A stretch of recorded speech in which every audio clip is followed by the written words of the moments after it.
डिग्रस महाराष्ट्र से हूं। गुरुदेव,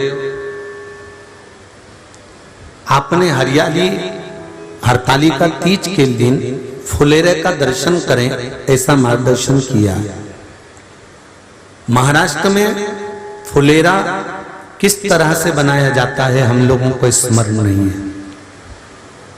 क्या उस फुलेरे का वर्णन आप हमें करेंगे? कैसी पत्ती लगाना चाहिए, कैसा फूल?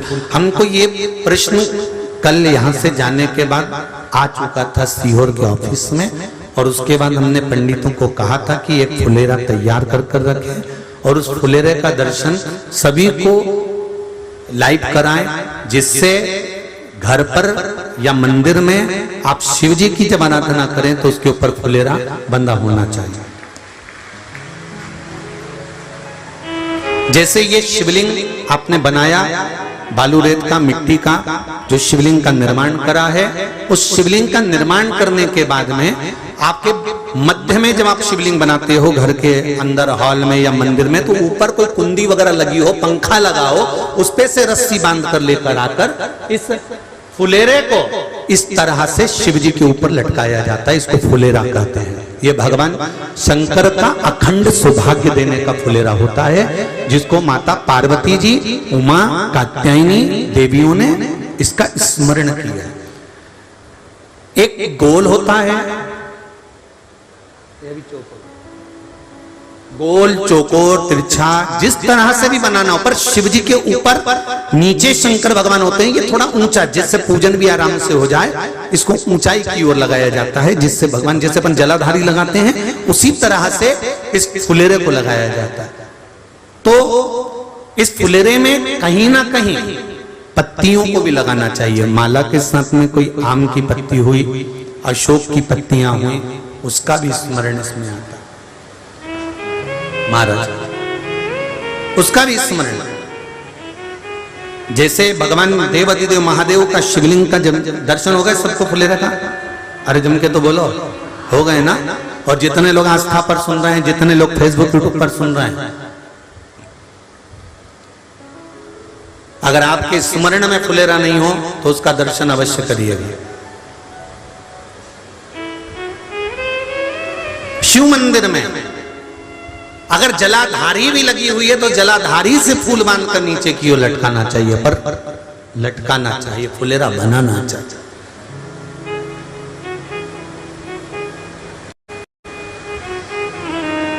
सात फल हैं फुलेरा। कितने फल हैं? 7। ध्यान दीजिएगा। पहला, फुलेरा जो नारी व्रत करती आती है और व्रत कर्म उसका चलता रहता है, उस व्रत कर्म के अंतर्गत मान लो किसी कारणवश बीमारी में, कोई गमी के अंतर, कोई सूतक सावड़ के अंतर्गत अगर नारी पूजन नहीं कर पाती है, पूजन नहीं कर पाई और उसने केवल फुलेरे का दर्शन ही कर लिया, अपने पलंग पर पड़ी पड़ी भी फुलेरे का दर्शन कर लिया है, तो नारी को हरतालिका तीज के व्रत का फल प्राप्त हो जाता है। 7 फल हैं भगवान शंकर के हरतालिका तीज के फुलेरे का। पहला फल व्रत का मूल। दूसरा,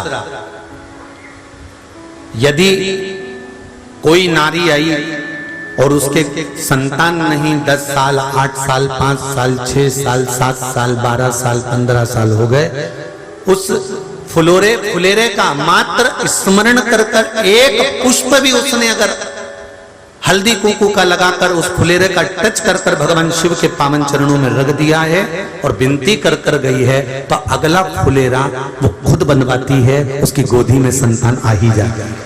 अगला फुलेरा वो खुद बनवाएगी, के जाएगी, जीजी अगली बार फुलेरा मेरी तरफ से बनवा देना, मंदिर में फुलेरा मेरी तरफ से लगवाना, अगली बार जब तुम पूजन करो तो फुलेरा मेरी तरफ से बनवाना। ये फुलेरे का मार्ग।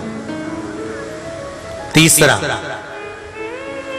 महाराज हम कोई दान, गौदान, हरतालिका तीज की किताब है आपके यहाँ, जो लोग पढ़ते होंगे हरतालिका तीज की किताब, उसमें लिखा है ब्राह्मण देव को ये दान देना है, ऐसा दान देना है।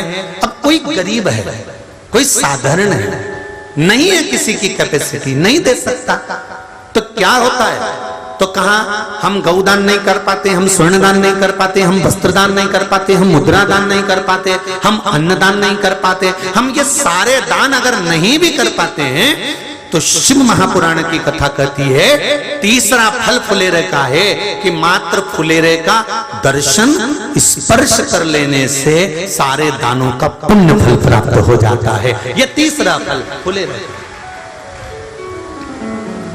अब हरतालिका तीज का फुलेरे का चौथा महत्व है महाराज। चतुर्थ महत्व हरतालिका तीज के फुलेरे का है, जो कुंवारी कन्या हरतालिका व्रत करती है, पहली बार जो हरतालिका तीज का व्रत करती हैं या हरतालिका तीज का उद्यापन कर देती हैं या किसी कारणवश शरीर ऐसा नहीं रहा कि बिना पानी के नहीं रह सकती, तो 2 बूंद अगर उन्होंने पानी भी पी लिया है या कोई कारणवश एक कुछ गलती हो भी गई है तो मात्र फुलेरे का दर्शन कर लेने से वो गलती शंकर स्वीकार कर कर उसको क्षमा कर देते हैं। ये चतुर्थ भाव के अंतर।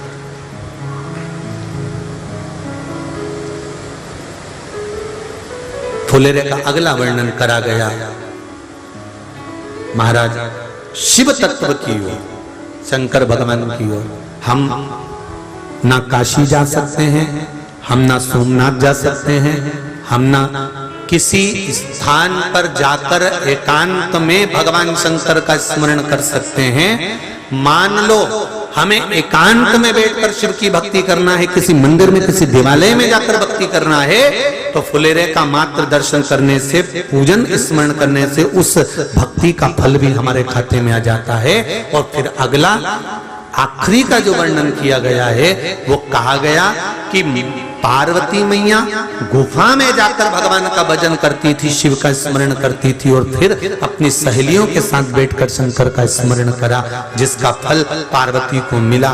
तो कहा हम ना किसी गुफा में प्रवेश कर सकते हैं, ना हम किसी गुफा में या जंगल में जा सकते हैं।